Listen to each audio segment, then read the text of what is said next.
Queridos alumnos, bienvenidos a la presentación de la segunda parte del tema 9, ciudades. Aquí completaremos lo que no habíamos visto en el vídeo anterior, hasta llegar al final del tema. En primer lugar, comenzaremos hablando de las ciudades de diferentes partes del mundo. Comenzaremos por Europa. De fondo vemos el rapto de Europa, Europa siendo secuestrada por Zeus en forma de toro. Europa es un continente muy densamente poblado y con una gran historia. Por lo tanto, tiene muy abundantes y muy grandes ciudades que ocupan una gran parte del territorio. Ciudades tradicionales, con partes históricas y otras muy nuevas, como en este caso Canary Wharf en Londres, que es una de las ciudades más grandes y más importantes, sobre todo del mundo, que a partir de un núcleo en torno al río Támesis fue creciendo progresivamente hasta ser una ciudad gigantesca a día de hoy con hasta 12 millones de habitantes, el doble de lo que tiene la Comunidad de Madrid.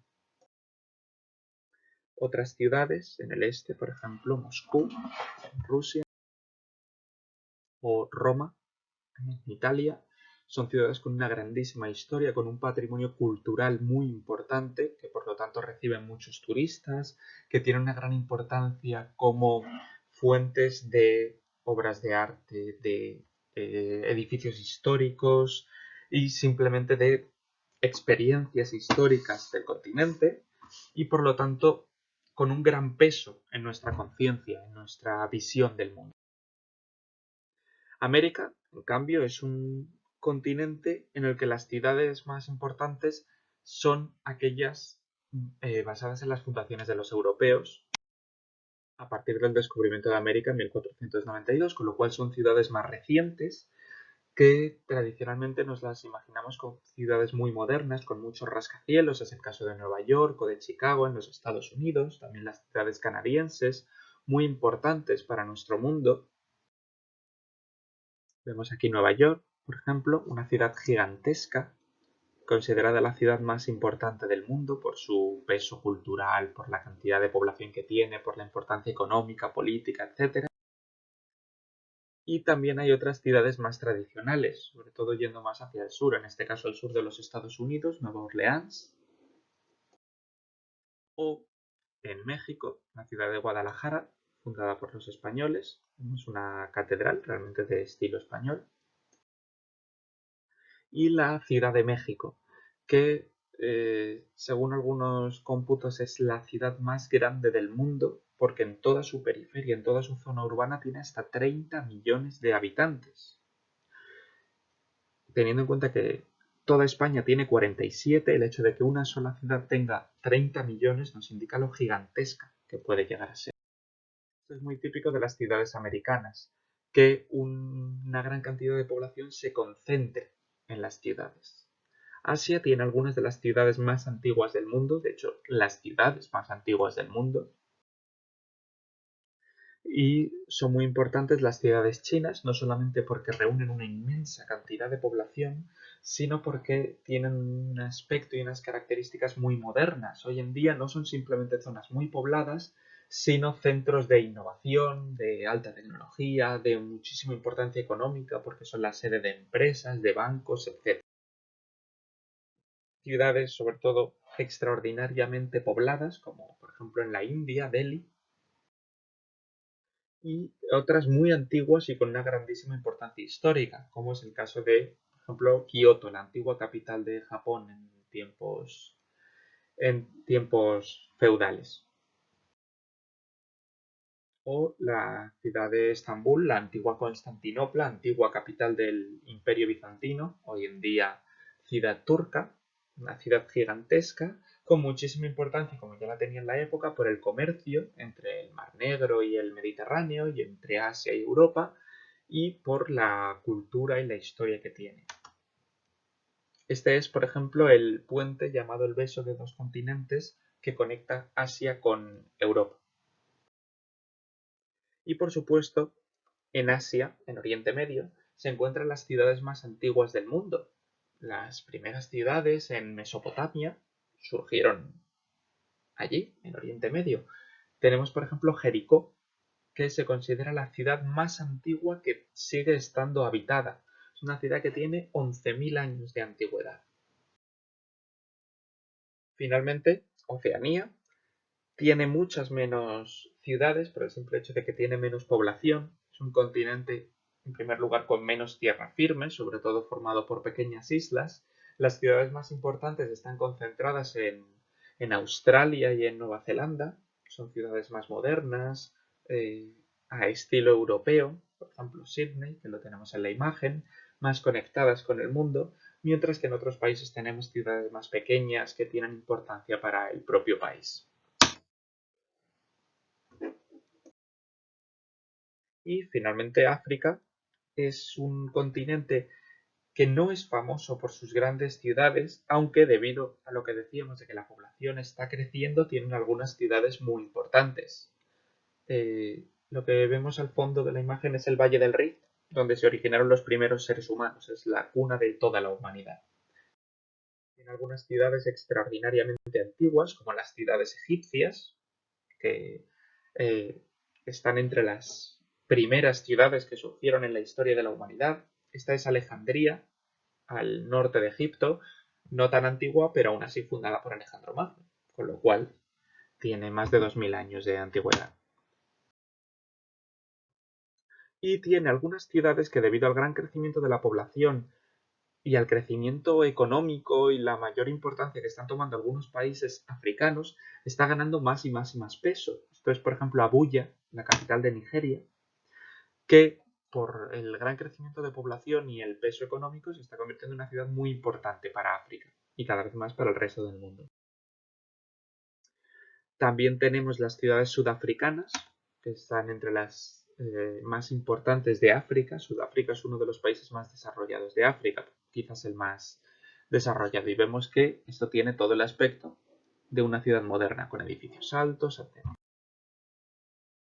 Distinguimos entonces una serie de elementos dentro de una ciudad. Esto lo hemos estado apuntando en temas en el vídeo anterior y vemos que tenemos por un lado el centro histórico, que es donde se reúnen las funciones culturales, turísticas, la administración, etc. Suele tener plano, un plano urbano más retorcido, con calles más estrechas, sin una planificación clara, suele albergar los principales monumentos, etc.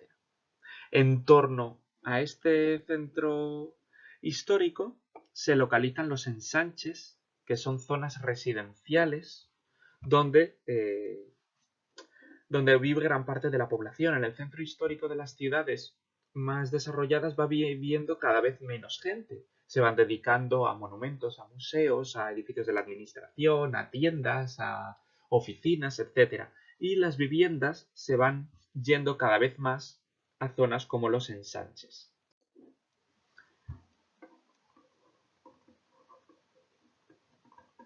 Eso es porque también vivir en el centro de las ciudades es difícil, por la aglomeración de gente, los atascos, el precio de la vivienda, etc., con lo cual suelen preferirse vivir en el exterior. No solamente las personas, sino que también se van al exterior las industrias, las fábricas y los centros de producción, que se van situando en zonas industriales, por ejemplo, los polígonos industriales de la periferia, siempre situados en torno a la ciudad. Es decir, tenemos, como ya decíamos, un centro histórico y alrededor una serie de zonas residenciales que se reconocen muy fácilmente porque suelen tener un trazado rectilíneo en cuadrícula o centralizado, etc. Y algunas zonas industriales, bien pegadas a la ciudad o bien más lejos, como pueden ser los polígonos industriales, que debido a la red de carreteras y a los transportes pueden conectarse muy fácilmente con el centro. Una parte muy importante de las ciudades modernas es lo que se conoce como el CBD, el Central Business District, el Distrito Central de Negocios.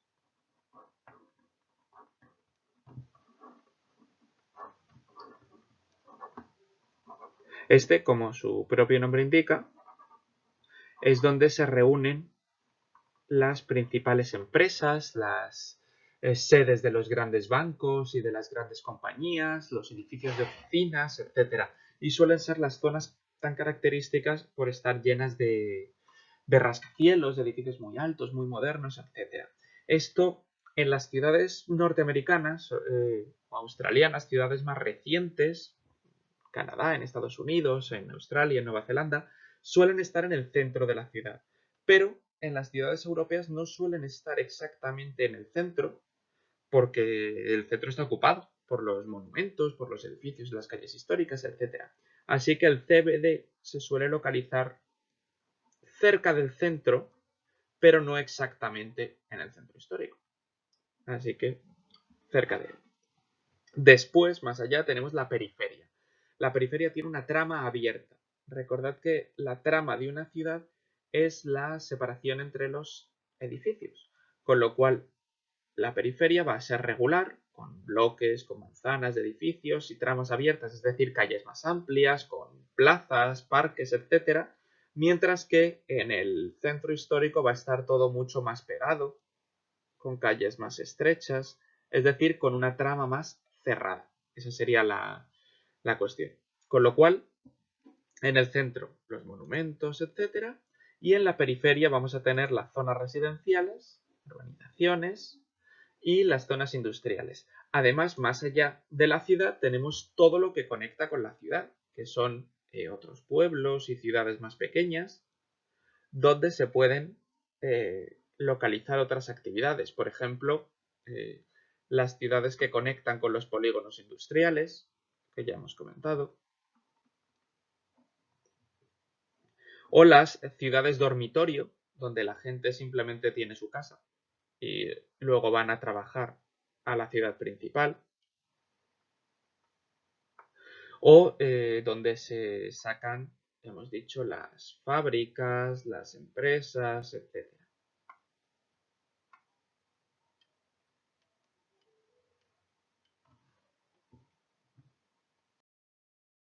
Por lo tanto, podemos distinguir una serie de partes. Esto ya lo comentamos en su momento. En primer lugar, tenemos el centro claramente delimitado en esta imagen. Tened en cuenta que a lo largo de la historia los centros solían estar amurallados, con lo cual tiene una forma muy clara porque es por donde iban las murallas. Este sería el centro histórico. Vemos calles estrechas, sin grandes espacios abiertos porque no había hueco. Imaginamos que aquí estarán los grandes monumentos, etc. En torno a este centro histórico se van a ir creando las ampliaciones, los ensanches de la ciudad. Se crearon sobre todo en el siglo XIX, etcétera, que van a estar lo más pegados posible. Suelen tener un aspecto más regular, con calles más amplias, es decir, una trama más abierta. Y van a ser sobre todo residenciales. Y posteriormente todo lo que la ciudad ha ido creciendo en los últimos tiempos. Que la ciudad no es simplemente la ciudad en sí, sino tiene una serie de anillos cada vez más amplios que conectan con otras ciudades cercanas gracias a la red de carreteras y de transporte público, que conecta también pues, con centros comerciales de la periferia, con polígonos industriales, etc. Eso es lo que se llama un área metropolitana, que es la ciudad y todo lo que lo rodea. Eso ya lo comentamos en su momento. Aquí, por ejemplo, vemos claramente un centro histórico, en este caso el de Toledo. Los centros de las ciudades además suelen estar adaptados para el turismo, para la vida de las personas de la ciudad que sea lo más cómoda posible, con calles peatonales, con zonas de tiendas, etc. El precio de la vivienda además suele ser muy caro, con lo cual tiende a haber menos viviendas en estos centros. Las viviendas suelen localizarse en las afueras, bien con bloques de edificios como aquí, que lo que permiten es que muchas familias vivan en un espacio muy reducido, o bien con casas más pequeñas. Y, por supuesto, las grandes ciudades, no todas, desde luego, van a tener este CBD, este distrito central de negocios, característico por los rascacielos, donde se localizan las sedes de las empresas, de los bancos, etc. Esto, por ejemplo, son las 4 Torres de Madrid, que está cerca del centro, pero no es exactamente el centro de Madrid, porque el centro de Madrid está ocupado por los edificios históricos. Más allá, en las afueras de la ciudad, vamos encontrando zonas residenciales. Vemos que aquí las calles están perfectamente trazadas de forma que sigan un plan totalmente regular. Esto demuestra que no es una zona que haya ido evolucionando a lo largo de la historia, sino que ha sido diseñado desde el primer momento en tiempos más recientes para ser así. Eso es porque las ciudades van creciendo muy rápidamente en los últimos 50 años y necesitan lugares para que la gente viva. Y para eso se van creando estas zonas residenciales.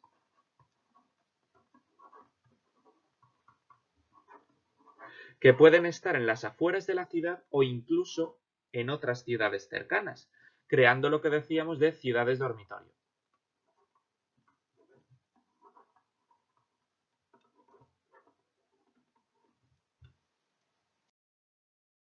Lo vemos aquí, por ejemplo, en las afueras de Valladolid.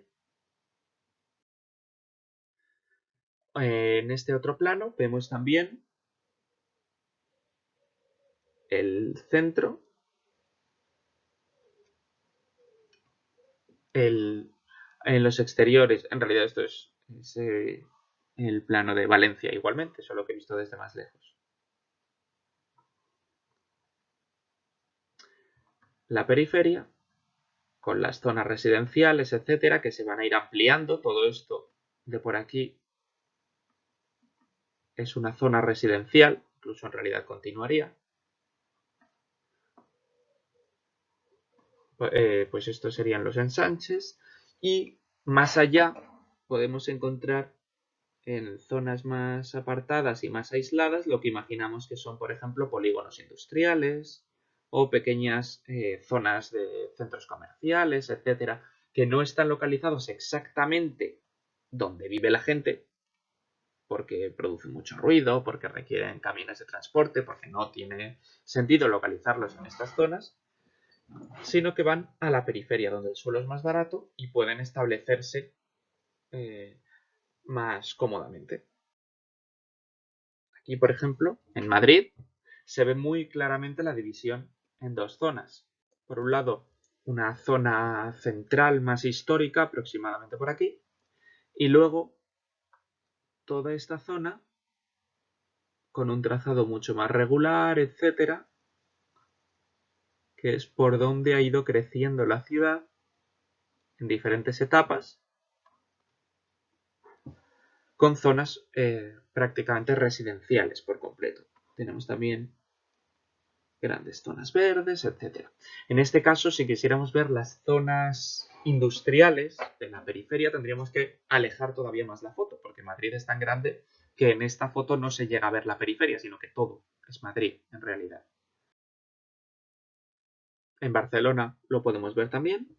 Tendríamos una zona histórica que se ve bien aquí.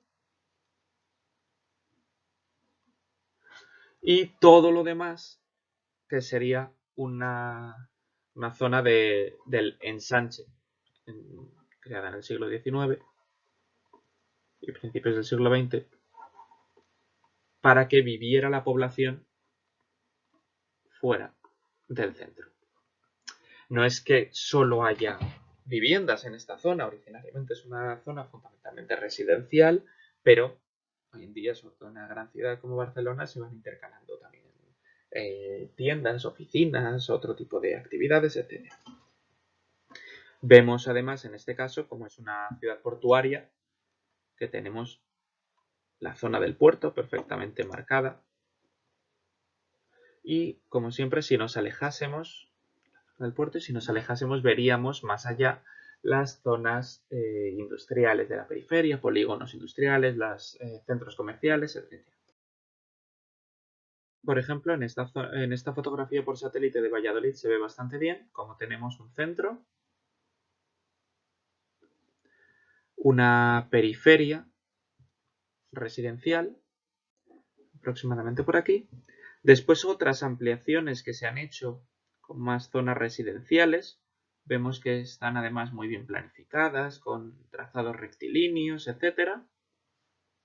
Otras zonas industriales, en este caso está también aquí el hospital, por ejemplo, otros servicios como almacenes, etcétera, que tienen que localizarse fuera de las ciudades porque no son operativos en el interior, e incluso vemos más allá zonas de campos de cultivo, zonas más rurales que son las que rodean a la ciudad hasta llegar a otros pueblos que están conectados con la ciudad principal a través de carreteras y líneas de transporte público, tren, etc.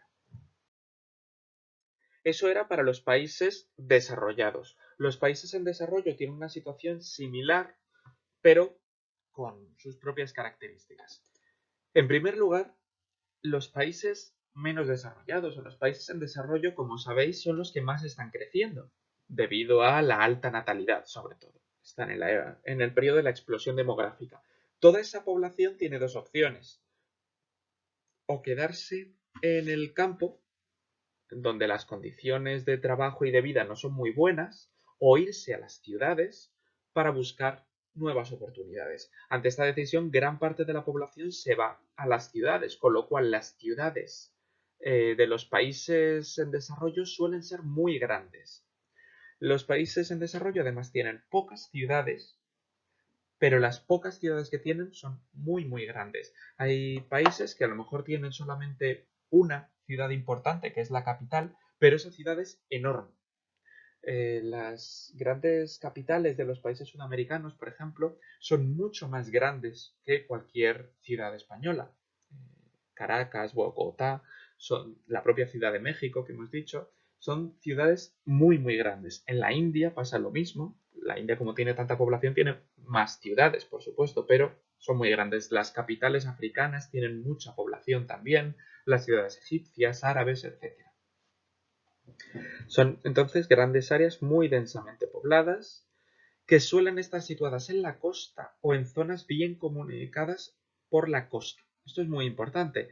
La mayor parte de estas ciudades fueron creadas o fueron desarrolladas a través del comercio costero o incluso de la colonización de los europeos, con lo cual tenían que estar bien conectadas con los puertos.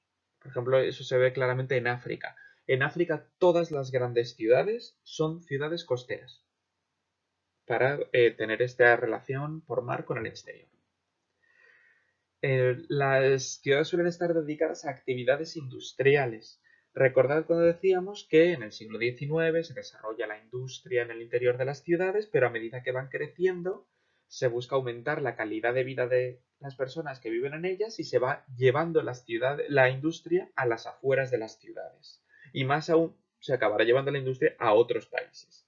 Pues los países en desarrollo son los que están recibiendo toda esta industria, todas estas fábricas que ya no se mantienen en los países desarrollados originarios, se van a mover a estos países en desarrollo y van a estar en las ciudades porque requieren una gran cantidad de población.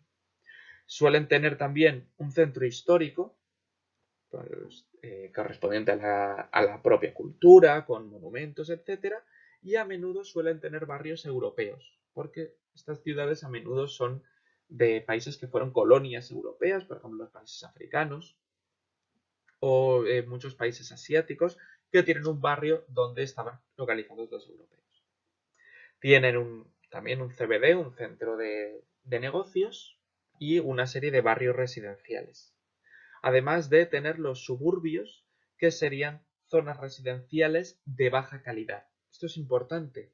La palabra suburbios, en inglés suburbs, se suele utilizar de forma distinta. Para los angloparlantes, suburb es una zona residencial, sin más. A menudo suelen ser incluso buenas zonas de la ciudad. En español hablamos de suburbios para hablar de los barrios bajos, que a menudo suelen tener problemas de chabolas.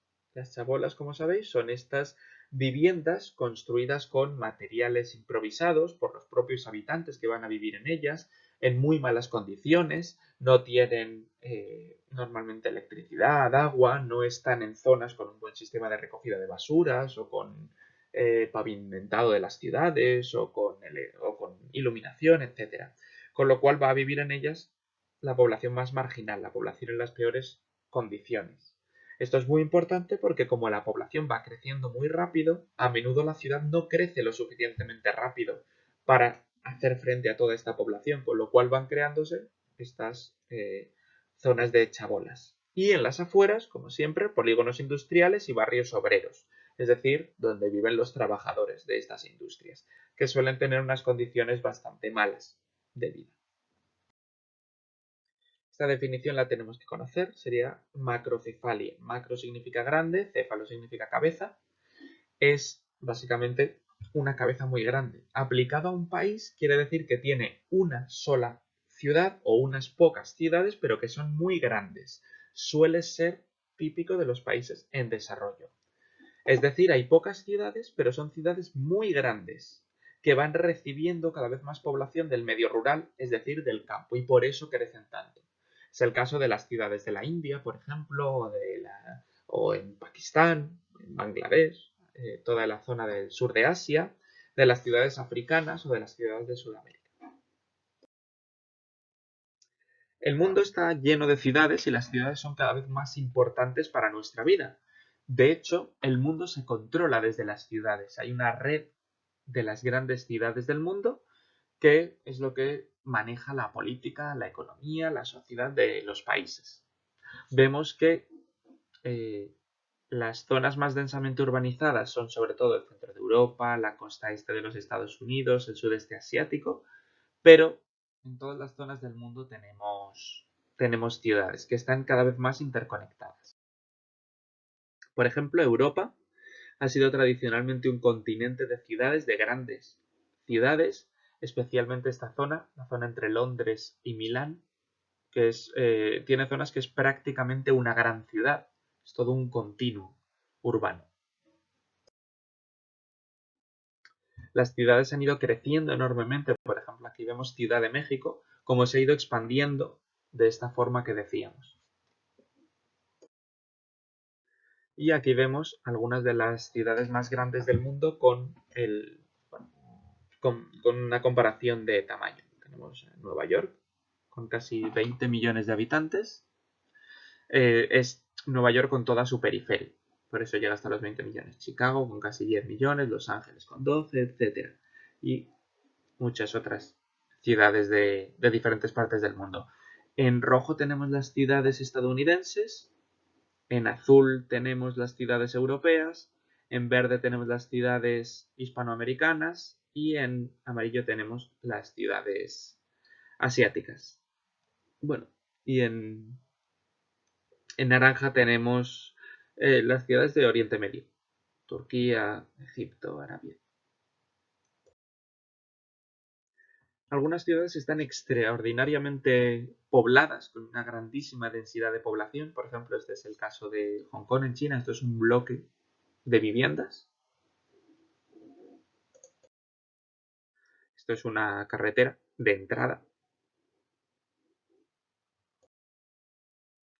Y gracias a ello establecemos una jerarquía de las ciudades. Aquí vemos las megaciudades, las conurbaciones urbanas, ciudades medianas, ciudades pequeñas, pueblos grandes, etc. Hay clasificaciones de las ciudades. Ahora mismo esto no nos interesa los números de personas porque la clasificación en realidad es más compleja que esto. La clasificación se basa sobre todo en la influencia global que pueda tener una ciudad sobre el resto del mundo. Por ejemplo, aquí vemos el planeta conectado a través de las líneas de avión. Hay algunas ciudades que son extraordinariamente importantes aunque no sean tremendamente pobladas. Es la zona de, lo que se conoce como Silicon Valley en los Estados Unidos, que es de donde se originan algunas de las marcas y empresas de tecnología más importantes del mundo.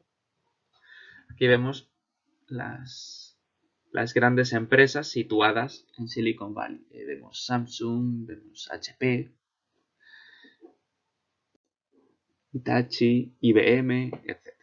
Philips. Hay ciudades que tienen una grandísima importancia, por ejemplo, en las finanzas, es decir, en el movimiento del dinero, por ejemplo, en los bancos o para la bolsa. Esto es la bolsa de Nueva York, donde se compran y se venden acciones a nivel mundial. o por el comercio. Por ejemplo, este es Singapur, que es el mayor puerto de mercancías del planeta.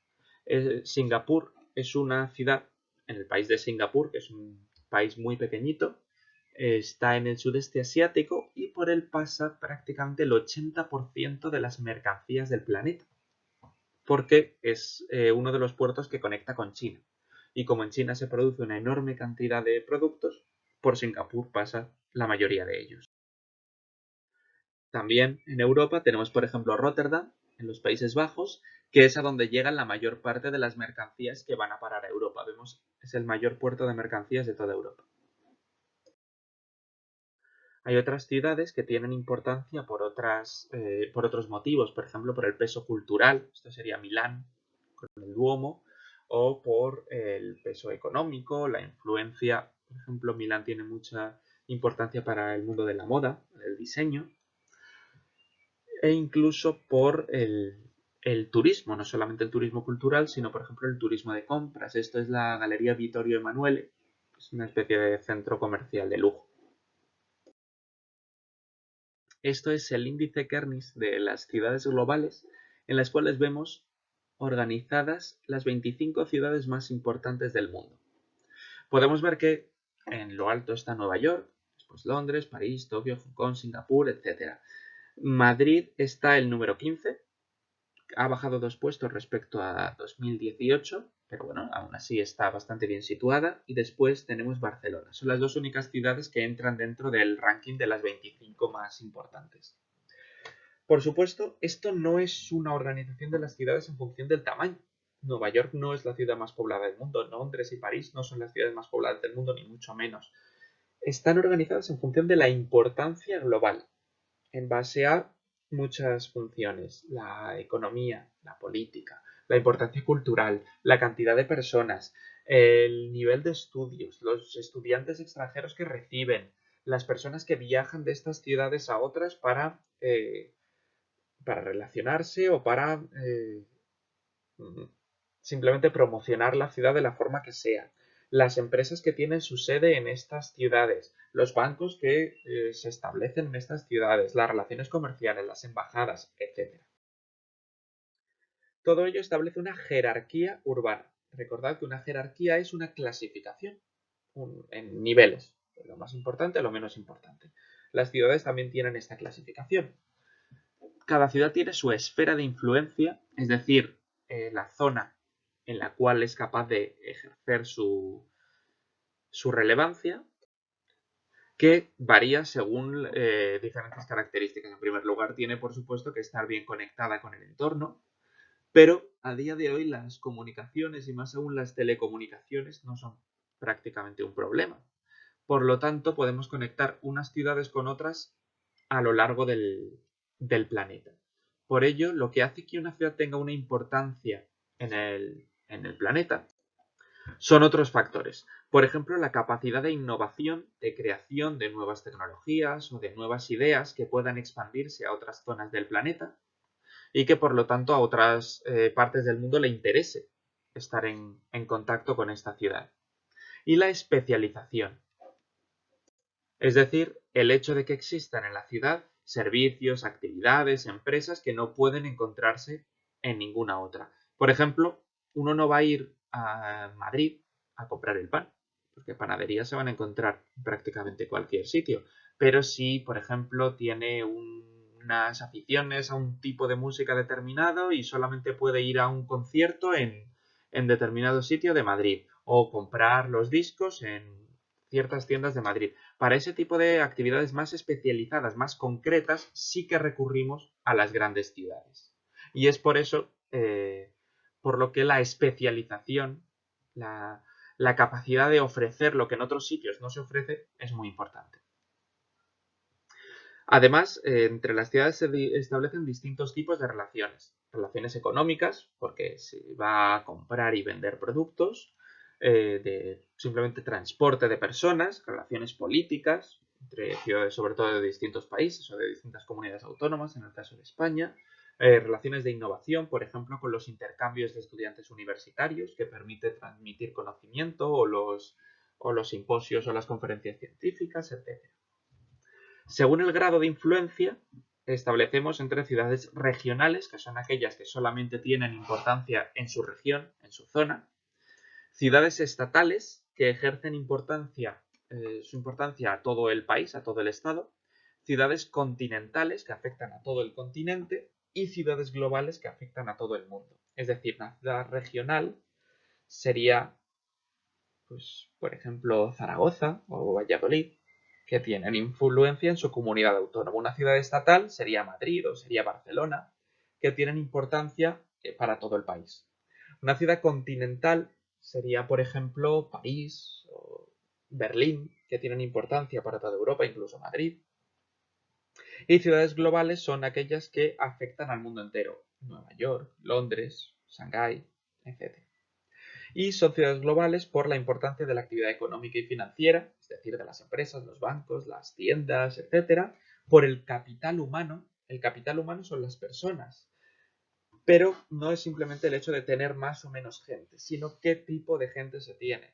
Por ejemplo, una ciudad de 10 millones de habitantes que no tenga una buena universidad no va a formar adecuadamente a las personas para, por ejemplo, eh, crear empresas de alta tecnología, dedicarse a la investigación científica, crear hospitales, crear otras universidades, etcétera, etcétera.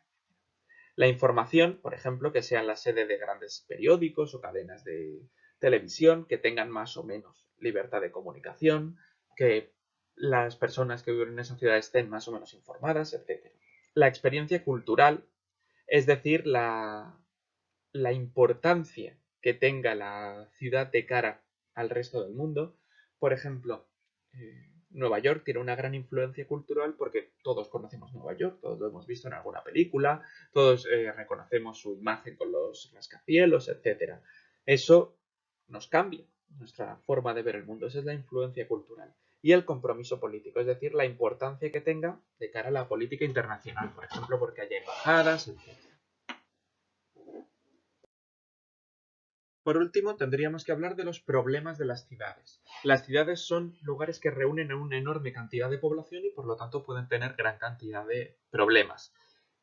Uno de los principales es precisamente por esta cantidad de gente que vive en las ciudades, que causa, por ejemplo, problemas de tráfico, los atascos, las aglomeraciones de personas y quizás más indirectamente o menos fácil de ver, problemas de ruido o de contaminación lumínica, que afecta tanto a las personas como a la naturaleza. La contaminación es muy importante y en gran medida por parte del tráfico, por la emisión de CO2 y de óxidos nitrosos, por la emisión de ruidos que afecta a la salud mental y auditiva por el exceso de luces, etcétera. Y todo esto se intenta medir y regular con una serie de herramientas, por ejemplo, controlando las determinadas zonas. Esto es un mapa de ruido, en este caso de la ciudad de Salamanca, que vemos que las zonas más ruidosas son, por supuesto, las grandes calles, donde se reúne cada vez mayor cantidad de tráfico. Por lo tanto, simplemente hay mayor volumen de ruido. Todo esto se intenta regular o, por ejemplo, evitando las actividades más ruidosas y mandándolas fuera de las ciudades, poniendo horas de cierre o límites de ruido a determinadas locales, etc. O, por ejemplo, creando, como en este caso, pantallas acústicas, barreras, que intentan proteger las zonas residenciales del ruido de las carreteras.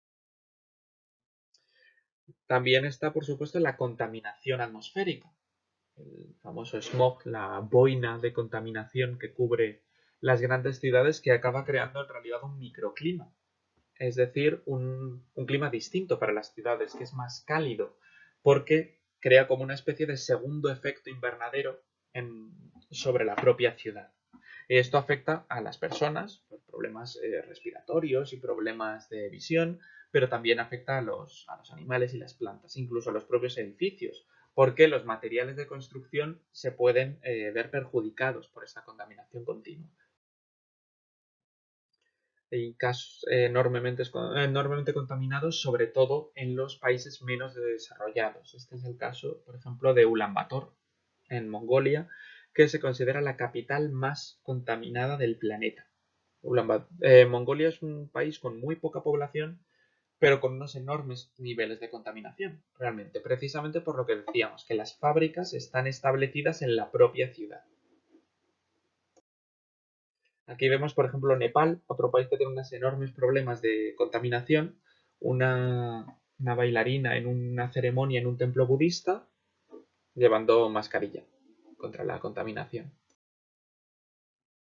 Otro grave problema son los residuos sólidos urbanos, los RSU, que son las basuras producidas por la población de las ciudades, que causan un enorme problema porque son toneladas y toneladas de basura que tienen que acumularse, tienen que gestionarse y tienen que reciclarse en el mejor de los casos, o si no, dejarse almacenadas en un sitio o incinerarse. Y todo esto crea contaminación, no solamente la incineración, sino el hecho de tener basura, aunque sea acumulada en un vertedero, ya contamina. ¿Por qué? Por la lluvia puede filtrarse a los ríos o a las aguas subterráneas, con el viento puede acabar en la atmósfera en forma de partículas o simplemente salir volando a otras zonas, etc. Aquí vemos, por ejemplo, un vertedero de bicicletas en China, que es un grave problema en estas ciudades que tienen decenas de millones de personas, producen una cantidad de basura gigantesca y es uno de los grandes retos en nuestro tiempo, cómo gestionar todo eso. Además, las ciudades tienen otros problemas que quizás no son tan evidentes como las desigualdades sociales. Las ciudades tienen diferentes zonas, lo hemos estado viendo, y siempre va a haber zonas mejores y peores, zonas más en las que la vida es más cara, por lo tanto se va a establecer gente con un nivel económico más alto, y zonas en cambio con peores condiciones, con peor nivel de servicios, más abandonadas, etcétera, donde va a vivir gente con menos recursos.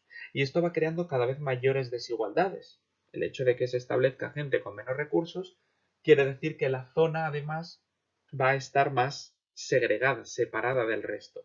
Y salvo que se tomen medidas para intentar evitar estas desigualdades, van a tener cada vez peores condiciones. Por eso se busca rehabilitar algunas zonas.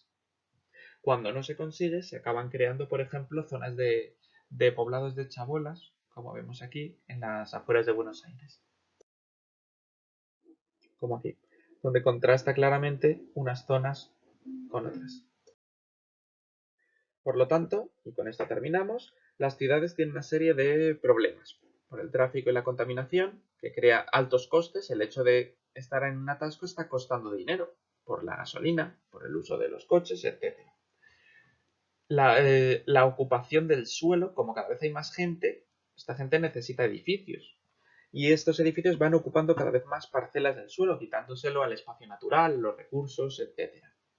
Se pierde una gran cantidad de tiempo y de dinero en atascos y en los transportes, por ejemplo, los transportes al trabajo, etcétera, con lo cual, si una persona tiene que trabajar 8 horas y pasa una hora de ida y una hora de vuelta, en realidad está 10 horas fuera de su casa, con lo cual se va quitando cada vez más y más y más tiempo, cuando a lo mejor si no hubiera este atasco sería mucho menos.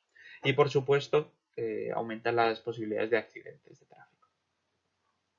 Debido a estos atascos, se produce una gran contaminación atmosférica que puede llevar a sus propios microclimas, que ya hemos dicho aumentan la temperatura de las ciudades.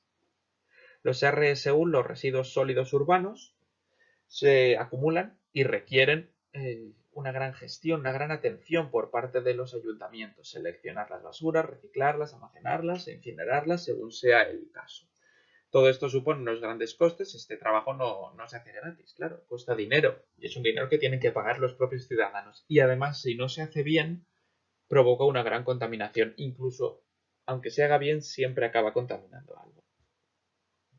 Y los problemas de desigualdad social entre ricos y pobres sobre todo, pero también en minorías de distintas razas o de distintas religiones o culturas, sobre todo por el precio de la vivienda. Las zonas más caras atraen a personas con mayor nivel económico, las zonas más baratas a personas que no pueden permitirse las otras.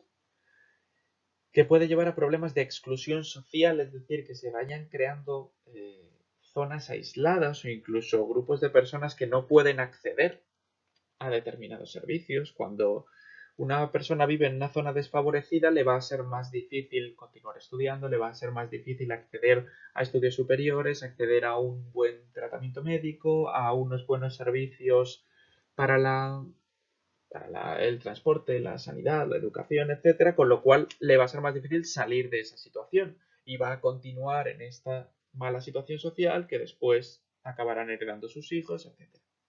Por eso se intentan tomar medidas para compensar mediante servicios sociales, mejora de los transportes, de las condiciones de vida, de la educación de estas zonas, para tratar de compensar estos problemas. Y en caso de que no sea así, se pueden crear barriadas de chabolas, normalmente en las afueras de las ciudades, donde vive una importante cantidad de población en condiciones muy malas. Aquí tenemos la definición de segregación, que es un término muy importante para hablar de esta diferenciación social, de esta exclusión social. La segregación es separación de ciertas personas o grupos por motivos étnicos, es decir, la raza, políticos, económicos o religiosos. Esto es importante porque puede suceder en algunas zonas de las ciudades, no solamente que se segregue, que se separe, que se discrimine a determinados grupos, sino que además acaben viviendo en zonas aisladas, que es lo que se llaman los guetos, donde bueno, se quedan limitadas estas personas. Con ello habríamos terminado el tema. Para repasar tendríamos que hacer una serie de actividades. Están en la carpeta de Google Drive, como de costumbre, que serían la preparación de examen del tema 9, de la segunda parte, el test de la segunda parte del tema 9, un test online, como los que hemos hecho otras veces. Recordad que no es un examen, es un test, lo podéis repetir las veces que queráis hasta que estéis contentos con el resultado. Solamente se tendrá en cuenta el último resultado que obtengáis para corregirlo. Y todo ello sería para el 20 de mayo. Os recomiendo que lo vayáis haciendo cuando podáis, no lo dejéis para el último momento. Muchas gracias por ver el vídeo y si tenéis cualquier duda o pregunta, no dejéis en consulta.